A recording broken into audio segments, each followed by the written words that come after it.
Good afternoon, everybody. I'm EWA Public Editor Emily Richmond. Thank you for joining us for today's webinar on remote learning in the COVID-19 era. Before we begin, a couple of quick housekeeping items. If you have a question for our speakers, you can type them into the question box in the GoToWebinar control panel. Please be sure to include your name and affiliation when you ask your question. And please, you can ask your question at any time during this presentation, and we will get to them during the Q&A at the end. Right now, remote learning is the name of the game for millions of K-12 students, as bricks and mortar schools are expected to stay closed in many communities throughout the end of this current academic year. We have three goals for today's webinar: that you get a better understanding of how schools are implementing remote learning nationally, that we help you bring a critical lens to your own coverage of the issue in your local districts, and to share some story ideas about students, teachers, families, remote learning approaches and platforms that you can pitch to your editors right away. We're joined today by two experts on the topic. Benjamin Herold is a staff writer for Education Week. He's covered school technology for 6 years. Previously, he's covered the Philadelphia Public School District for WHYY in Philadelphia and the Philadelphia Public School Notebook. We appreciate him taking a quick break from his research work as a Spencer Fellow at Columbia University this year to join us today. Robin Lake is the director of the Center on Reinventing Public Education, CRPE. It's a nonpartisan research and policy analyst organization which looks at evidence-based solutions for K-12 public education. Her research is focused on U.S. public school reforms, including school choice and charters, innovation and scale, and much more. We're very glad to have Robin here with us as well. And we're going to start with Robin right now and lay out some of the landscape of what we know about what's happening with remote learning nationally. Robin. Thanks a lot, Emily. Everybody, it's great to have a connection to you. I live in Seattle, Washington, and so we were one of the first hit, kind of the ground zero. One of the things that we wanted to do pretty quickly as a research organization was to recognize that knowledge was going to be power for school districts and those who are observing and asking questions about what schools are doing. So we've been building out a database of district responses and starting from the assumption that something was better than nothing, we tried to gather as many district plans as possible using websites. We're up to 82 districts and are adding all the time and updating all the time. You can find it on our website. I just want to make sure that I'm clear. This is not yet a representative sample, and so this is not telling us what all the schools in the country are doing, but we do have the largest districts in there, and we're building toward representative. We'll be adding charter management organizations next week and then looking at state plans. And, you know, I don't want to, I'll just give you a quick overview of some of the trends that we're seeing out there, and then, you know, turn it back to Ben and Emily for conversation. You know, the general picture was that, of course, this is very uncharted territory, and districts have taken very different responses, and schools, starting with kind of a hierarchy of needs model. So, you know, making sure kids are okay, making sure that kids were getting food that they need, starting to work on connectivity questions and getting devices to kids, which of course in low-income areas is much more of a challenge than in other areas. So a lot of variation on how people came out of the gate. We saw some folks who were really prepared with technology platforms and ideas about how they would move, and more probably critically, an openness to doing the best they could in the moment. And so not worrying too much about getting everything right and lined up, but just starting to get connected to kids and launch learning plans. Now, I just want to share with you one set of data that we've collected. So now, in addition to looking at data on connectivity and food delivery, things like that, we've tried to zero in on the question on everybody's mind: who's actually instructing? And this is the picture. Just want to make sure you can all see my screen. So bottom line is not very many. If we just keep going. We're going to pull that screen right up. Don't worry. Here we go. We see it now. Great. Thank you. Great. So Starting on the left, you can see that 6% of the districts we looked at aren't providing any educational resources or information to families about how they're going to approach learning or how families should think about approaching learning during this time. And this was as of last Friday. Then moving toward the right, another group of districts are doing something like providing a list of resources that families can tap into. And you can kind of think about this as the Khan Academy approach. Here are a list of things that you can consider. Good luck. So 46% of the districts we looked at were taking that approach. Another group were going a step further and providing a structured curriculum that families could follow. Usually not personalized by student per student, but at this grade level, here are the types of things that you should be working on, and either providing that district curriculum or providing resources for that curriculum, but then not providing instruction. And then the much smaller group are the two bars on the right. Districts are actually providing some form of curriculum and instruction. And there we found that all of those 82 districts that we looked at were doing things like providing videos to kids that teachers had prepared, but no synchronous instruction, meaning no face-to-face instruction in terms of what they were saying that they were providing. And then the last bar was what we thought of as kind of coherent instruction. So curriculum, instruction, and some check-in with kids about attendance, grading, monitoring progress. So this is not a pretty picture if you're worried about kids falling behind during this period, especially for the most vulnerable kids. That said, of course, it's important to remember this is uncharted territory. Nobody really knows what the right approach is, and we do expect, and we are seeing that districts are moving quickly toward the right and providing more instructional supports. So I will just stop there. I know, Emily, you've got a number of questions, but that's the basic landscape. Thank you, Robin. That's really helpful. I want to dovetail off of something you just said when we were talking about this question of equity. And obviously that is a huge concern right now for communities and something education reporters are looking at. And one of the things that you were looking at are these districts that have decided that because some students are going to be better positioned to thrive with remote learning, while their less supported classmates are just going to fall further behind, that they're not going to offer it to anyone. Is that really what's happening? Yeah, this has been an ongoing challenge for folks to work through. And it all started, I think, with state guidance that came out of Washington State, where I am, telling districts don't move forward unless you can do everything the same way for everybody. And I think districts were then paralyzed with fear about what that meant, combined with looking at kind of lack of federal guidance on that front. The picture is changing in terms of state and federal guidance. People are more clear, governments are more clear that you should just start moving forward.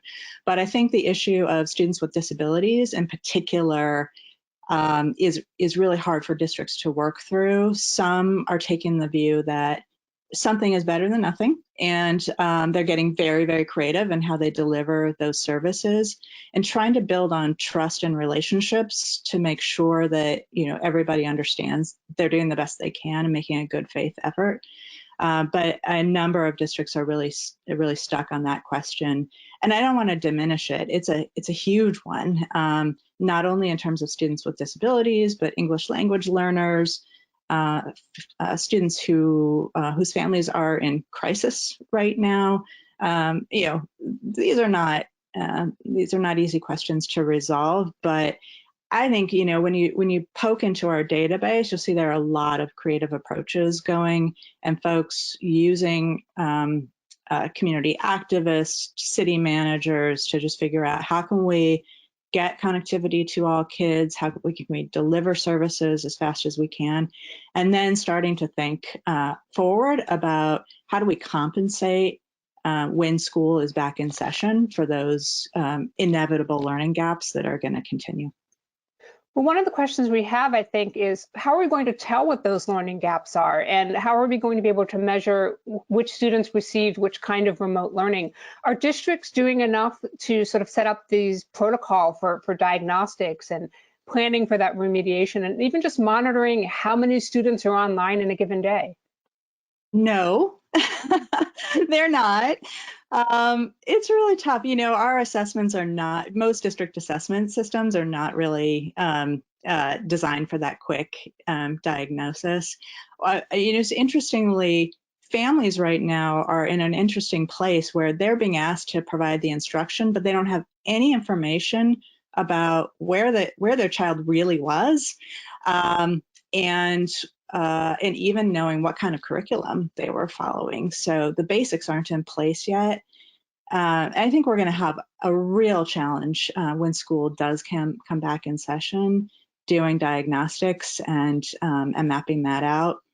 And then on the attendance question, it's a big one. I think we're going to be in a place where we don't know where kids are physically, whether they're actually attending school. Some may sort of disappear off of our data.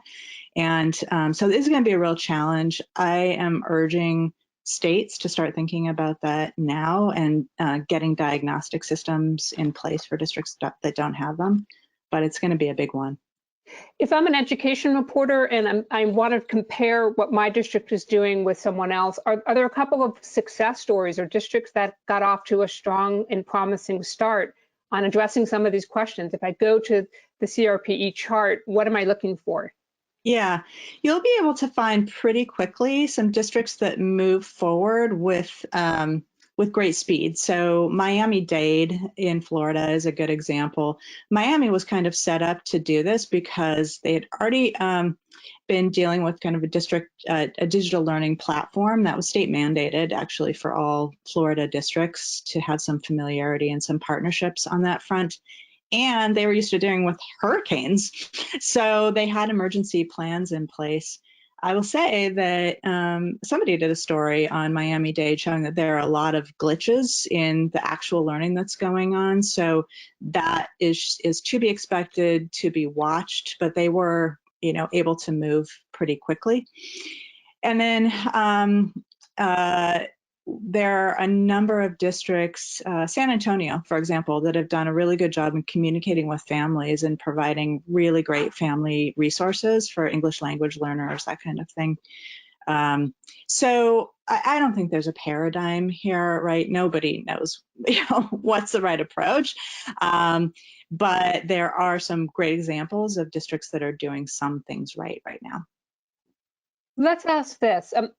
You had a piece of advice for some districts, and I wanted you to sort of elaborate and help education reporters explain what you mean here. You wrote in one of your pieces that your emerging advice to districts would be, don't overcomplicate this. What do you mean?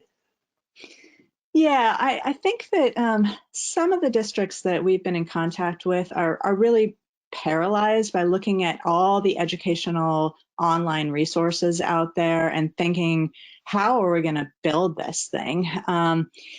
What a lot of schools have done is said the most important thing is to establish some form of communication between students and teachers. This is a really scary time for everybody, right? And establishing some sense of normalcy. I've got 2 teenagers at home, and the thing that they want most right now is to see their teachers, to see their friends, and to start joking around again, getting back into some structured learning. And you can do that pretty easily through Zoom, Canvas, some basic technologies. More complicated, of course, for low-income communities, but districts there are getting creative. They're using partnerships with public broadcasting in LA and New York to provide educational programming. So, yeah, I think we have to be in the mode of don't let the perfect be the enemy of the good here, and recognize that the best resource for kids right now is their teacher, who knows the child, who knows where the child was a month ago and what curriculum was being used, and just can continue that as fast as possible. Thank you very much, Robin. We're going to turn back to you during the Q&A. I know our attendees have a lot of questions. Again, you can start entering those at any time. If there's a specific panelist you want to address them to, be sure to note that. And also tell us your affiliation, where you're from, so we can share your name and your question. Benjamin Herold, Education Week, I'm going to turn to you now. You've just heard from Robin. I know you've got a lot of great insights from your many years on covering this topic.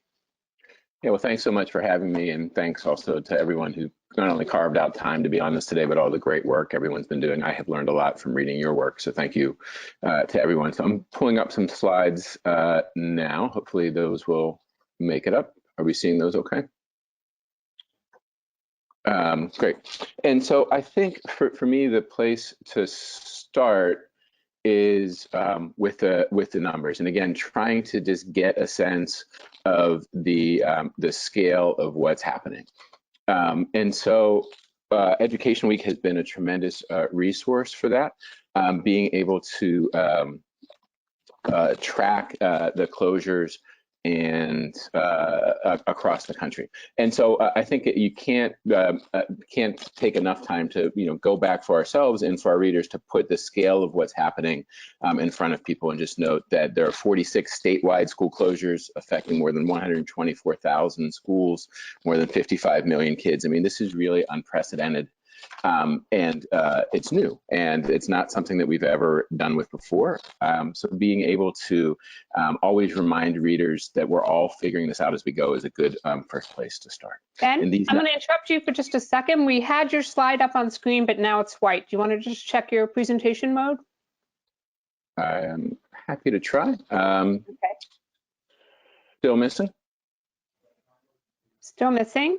I don't know if you want to just go back. Thanks for bearing with us, everybody. We'll have it up in just a second. Let's see. There you go. So if you want to just try play from the start, up in the top left corner, right there. Nope. Okay. Just go back to what you had before, and you can just advance them manually, I think. Yeah, okay. Seeing this now? Yes, we are. So sorry about the difficulties. Here's the current numbers on closures and the number of schools and students affected. The most current version of these numbers are always available at edweek.org, and would encourage everyone to use that as a resource. And I think the second kind of just fundamental building block place to start from is just thinking about terminology. And I put this here not because I think that there's any one correct answer about what terminology to use, but more as a way of just kind of thinking about how we're approaching this very new and unprecedented thing and trying to describe it. So, all of these terms, online learning, virtual learning, distance learning, have been around for quite some time. And there's a lot of kind of academic inside baseball discussions on which means what and the nuanced differences between them and so forth. I won't bore you with that now. I can say that all of these terms are probably in large measure accurate to describe much of what you're seeing on the beat. But also there's two things to remember. These first three terms, online, virtual, and distance learning, they all imply technology use of some kind. And most experts who follow this stuff would say that any of these kind of types of learning, or these terms to describe what may be going on, they generally also imply some level of planning, that it's, teachers and educators and instructional designers are thinking about how to make education work online or from a distance with a plan in place. Much of what you're seeing on the beat probably does not involve either or both of those things. It either doesn't involve technology or it doesn't involve planning. And that's why this term remote teaching, I think, has started to become a consensus to use. And many of the academic researchers in this field are actually encouraging us to note that it's not even just remote teaching, it's emergency remote teaching. It's this really spur of the moment, unplanned for thing that everyone's trying to figure out. And therefore, it's kind of useful to put it in its own bucket, or at least think about it in those terms. To Robin's point, I think much of what we can add value on right now is just describing what is actually happening here. Academics are trying to do that, but so should journalists, because it's very much an emerging and rapidly shifting picture. And I think part of what we can do on the beat is just ask some really basic questions and try and document and describe what's happening. So part of that, for example, is just, are teachers able to contact their students? This data is from the Education Week Research Center, which did a nationally representative sample of teachers around the country on March 25th and 26th. And even here, we saw a tremendous variety. 37% of teachers saying they were talking to their students at least, with the majority of their students at least daily, and 16% saying they're not interacting with them at all. So these are huge disparities on really basic questions. Try and suss them out locally, and that will be of value to all of us. Similarly, in terms of the approaches being used, again, some of these approaches may involve technology. The most common thing we heard teachers doing was collecting and returning work online. But a lot of what's happening doesn't involve technology. It's sending home work packets or having them available at schools for people to come pick up. And the technology itself that's being used could vary tremendously, from public television to learning management systems to consumer platforms and products as well. So again, part of what we can do is really just be documenters and describers, and think about it in terms of asking really basic questions, like, how are students supposed to know what they're doing on a given day? Are they supposed to be working on new material or reviewing old material? If a student has a question, how do they ask it? How do teachers give feedback? All of these things are really basic questions that, once we start to put the pieces together, can be really valuable, not only for your readers, but for each other. And one particular story idea that was alluded to earlier that I would highly recommend is starting to ask how many students are logging into either school district issued devices and or a school district learning management system on any given day. Districts should have that data. I haven't seen any stories to this effect yet, but we should start asking what is the login rate. I think we'll learn a lot from that. Similarly, when we're writing system-wide stories, again, this kind of question of barriers and challenges is huge. I won't spend too much time rehashing much of what Robin said, other than to say, again, it's this balance between what you're hearing from teachers and then thinking about it at a system level too. So when you talk to the superintendent or the chief academic officer or even principals, ask them how they're trying to account for the challenges teachers are describing at a system level and at a building level, or what used to be a building level. And then what I'll close with here are just kind of 6 big picture questions to think about and ask. And for me, the most basic at this stage really is, what does success look like in this new environment? I think it's really valuable just to ask superintendents and school boards members what they think they're actually trying to do right here. There are big philosophical differences that we're starting to see already in the field. Some districts are trying to move as much of the school day, the existing school day, as possible online, where others are trying to say, hey, we need to be adaptive and responsive to what's happening on the ground. That leads to very different outcomes. It's good to know how your district is even thinking about this. Ask what a good lesson looks like. What should a teacher be doing to try and teach chemistry or respond to a student's writing assignment or assess what they know? What does a good lesson actually look like in this? Hopefully districts and chief academic officers and instructional leaders are thinking about that. And extend it beyond academics too. What are the operations of a district? What should they look like right now? How are districts finalizing their budgets? How are they paying people? How are they holding board meetings? And last on this first question, it's worth asking your district leaders, where are they turning to for advice and for models? The second question is around training. This is also huge. Again, teachers in particular are being asked to do something almost entirely new in many cases, which they've often had little or no training for. So ask, what does the planning look like? Is there systematic professional development? Who's leading it? What is it actually trying to accomplish? And a specific story idea that I'll throw out on this one is to figure out what the instructional technology coaches or specialists in your school district are doing. These are folks we often don't write about a lot, but they should be playing a really instrumental role right now in this kind of field of planning and professional development. They're the ones who should have some ideas about how to use these tools in a remote setting. Equity is huge. We've talked about that a lot. The one thing I'll say here is that push this conversation beyond just access to devices and connectivity.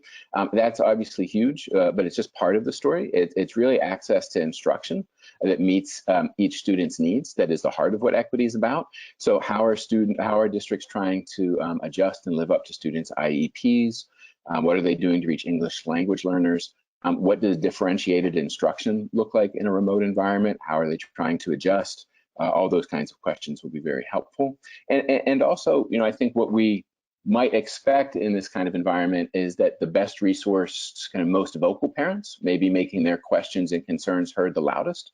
But that doesn't mean that their questions or concerns are more important than others. And how our district's trying to not just respond to the squeaky wheels, but make sure they're being responsive to families they're not hearing from as well. There are obvious big money questions to ask, not just where the money is coming from and how much is being spent, but making sure that, asking districts if they're getting locked into long-term agreements that might not make sense when this hopefully passes at some point. Are there long-term deals that may be problematic down the line? Number 5, on most districts should have a process for approving and tracking technology. Ask if that still applies now. And there are 2 big things to think about with that. One is privacy. Most districts many districts have done a lot of work over the past several years to try and have formalized processes for vetting tools that teachers want to use to see if they're compliant with state and federal law, to make sure that they're not inappropriately using sensitive information. Is that still in place, or is it kind of a free-for-all right now? We're kind of getting some indications that it's the latter. And when you hear districts, purchasing hundreds or thousands or tens of thousands of Chromebooks and deploying them rapidly without much time to plan, certainly the impulse is understandable, but there are reasons to be concerned about that, and it's worth tracking as well. And then the last question and story idea I'll throw out is thinking about the medium and long term here. Everyone's been in crisis mode for a month now, and that is totally understandable. And many will continue to be in crisis mode for the foreseeable future. But beyond that, there's lots of reasons to believe that this is going to continue, if not through the school year, into the 2020-2021 school year and possibly beyond. How are districts starting to think about and plan for moving beyond crisis mode to this being something that is some kind of extended new normal? So I'll close it there. Thank you so much, Ben. So many amazing story ideas in that list. And I just want to reassure attendees who may have been typing frantically that we will be happy to share those slides after we're done. We've got a lot of questions from you folks already. I have 2 quick ones for Ben, and then we're going to turn it over to the audience. Ben, we talked a little bit about some of the privacy issues. I'm interested, why should reporters be paying close attention if local teachers are using platforms like Instagram or Facebook to share lessons or to communicate with students? The most immediate answer is that's likely violating state and federal privacy law. So particularly if it's with students who are under 13, the Children's Online Privacy and Protection Act means that most of those consumer platforms are explicitly not allowed to be used by those children. But beyond that, the actual risk involved is that many of those services, for example, if a teacher is teaching on Facebook Live, that platform is almost certainly collecting very sensitive information, possibly including browsing histories, location data, ISP data, all kinds of things that could be used to build profiles, target ads, for identity theft purposes. All of those things are interesting. So the advice that I've gotten from privacy experts that I've talked to is at this stage, they're saying they're encouraging educators to just stick to ed tech products and stay away from consumer platforms. That doesn't mean those products will be perfect or there aren't dangers, but at least in most cases, they've been thinking about this and getting pressured on it for some time. When you and I talked about doing this webinar, I told you we wanted to call it Remote Learning 101 in the time of COVID-19, not Remote Learning 101. Talk a little bit about why reporters should be thinking about it in that context, that this is a different conversation than just about remote learning. I think it comes down to that issue of this being an emergency crisis situation. So there's been lots of online learning and distance learning for decades now. But in the best cases, that happens with at least some level of planning, where people are thinking about what can we do online or via technology that we can't do in the classroom? How do we plan for that? How do we prepare teachers to work in this new environment? Thinking about it in those terms. That's not generally what's been happening so far. Right now, it's been more of a mad scramble to say, what can we do to find where kids are and get them something? So it's just a very different form of instruction. But to this kind of long-term idea of what happens if this extends into May or September or next fall or spring, I think that's when we start thinking about what are districts doing to really develop the kind of pedagogical approaches, the new routines, the kind of everyday practices, the training structures, all of these things that schools have been doing in physical brick and mortar settings, and trying to figure out how to do that online at scale in ways that, frankly, a lot of the virtual learning environments and programs have not always done particularly well. Thank you, Ben. That's very helpful. Robin, did you want to chime in on that? Yeah, I just want to add that, you know, as Ben knows, we've been studying online charter schools over the years with Mathematica and Credo, and the results were not good. They were pretty bad, actually. And one of the things that we found was that all those online models really rely heavily on the parent to really, they were built around sort of the homeschooling movement and relied heavily on parents to make sure that there was enforcement going on and supplement with instruction and supplement with enrichment. And if kids didn't have that, there were real struggles. Right now, we're in a situation, again, where the burden is on families, but these are not homeschooling families. These are not families, I'm speaking for myself. I do not want to be homeschooling my kids right now. Many are working, many are in crisis. And so, you know, this, again, very different situation. And I agree with Ben that we've got to gear up for the long-term reality that over the course of the next year, we might see waves of coming back into the home. And how do we take that burden off of families? I think there are ways to do that. I'm seeing them with my kids and their schooling, but it's a very different endeavor. We've got to document that and understand that, and reporters can help.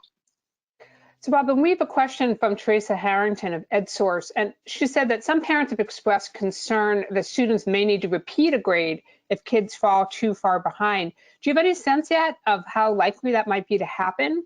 Have you been hearing much from districts along those lines? There are some kind of pundits putting out the idea of repeating a grade. Folks are talking about potential summer school. You know, my own feeling is that next year, grades are going to mean very little. Kids are going to be at dramatically different levels, and we're not going to be able to treat it as a grade level problem. Maybe it's shining a light on the reality that grade levels didn't mean that much ever. The kids were at very different levels between grade level. And so I think that's where, again, I come back to, we're going to have to get very smart very quickly at understanding where an individual child really is, where are the holes, and how can they be addressed quickly through evidence-based practices. And this is not something that education, public or private, has been good at in the past. And so I would keep my eyes on how districts and schools are gearing up for that challenge. I think in the long run, it's going to be good for all kids. But right now, I think the solutions that are being addressed are pretty basic, like that grade level repetition, and we're going to have to get to something more sophisticated. And did you want to weigh in?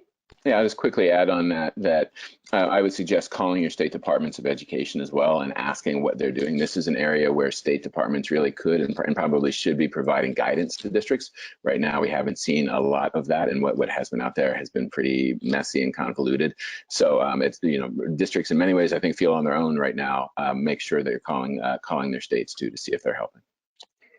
That's a great answer, Ben. And also, I mean, this question of remediation and summer school is a time, I think, to be looking at what you were talking about, those district contracts.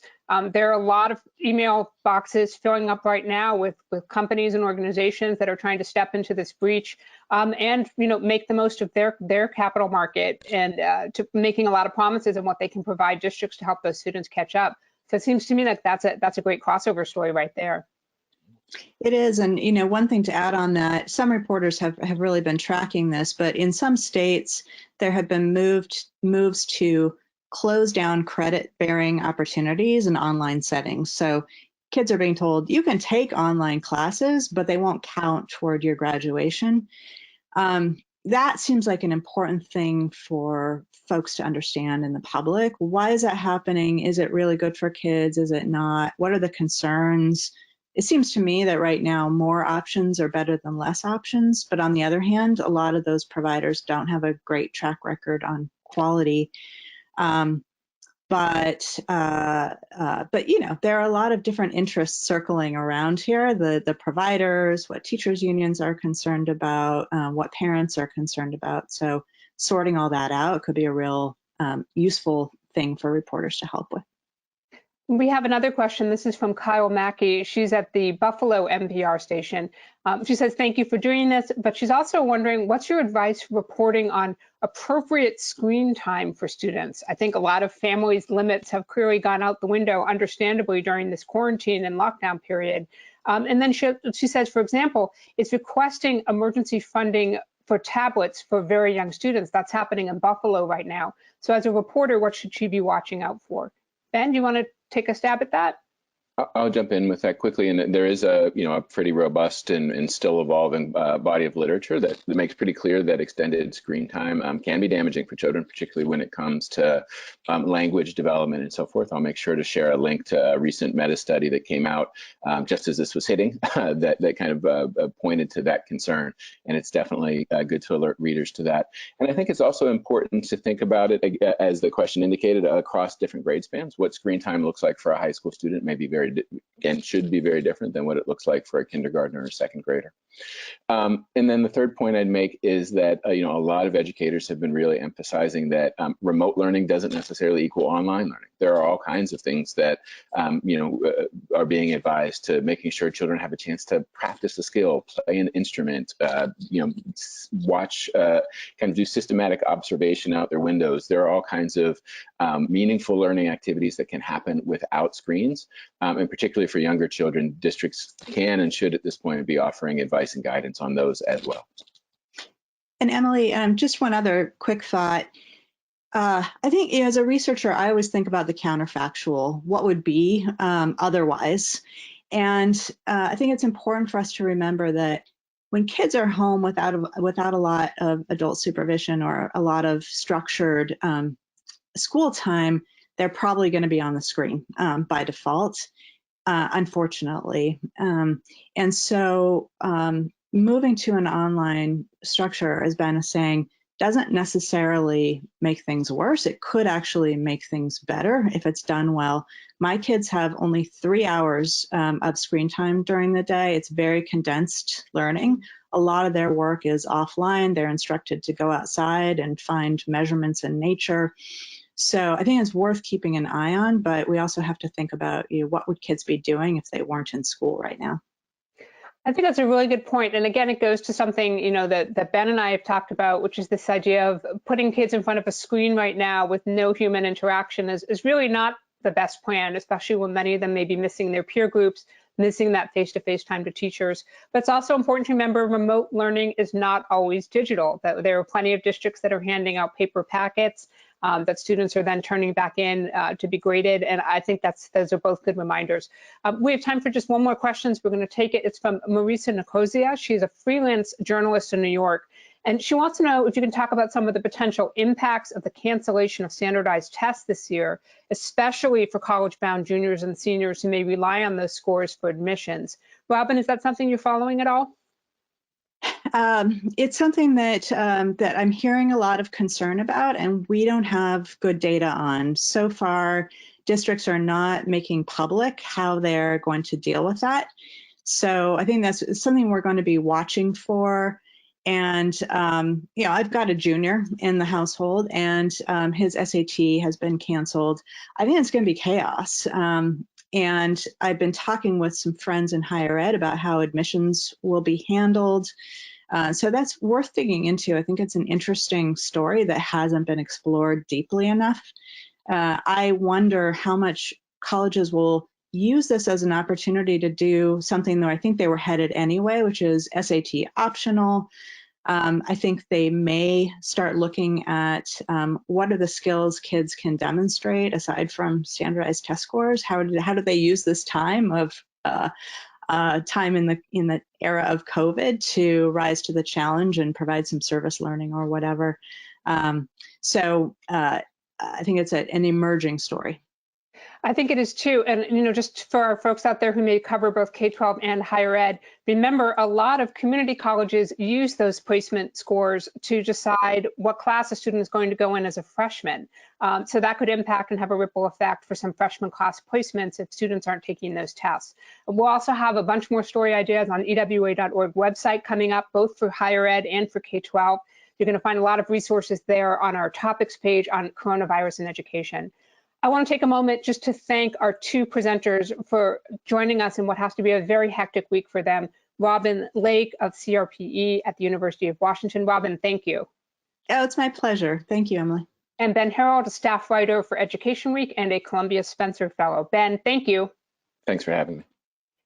And thank you, everybody. We really appreciate your time today. Just a quick note, I want to remind you that as soon as this webinar closed, you will see an evaluation survey. Please take a moment to complete it. Your feedback is important to us. It will help us improve, and it will help us create more content that's most useful to you during these challenging times. And finally, again, you can go to ewa.org to get the latest news, key coverage, and updates on coronavirus and education, as well as a wealth of other topics, anything that you might be working on from preschool all the way through postgraduate studies. I'm Emily Richmond. This is an EWA webinar. Thank you very much for your time. Stay well and have a great day.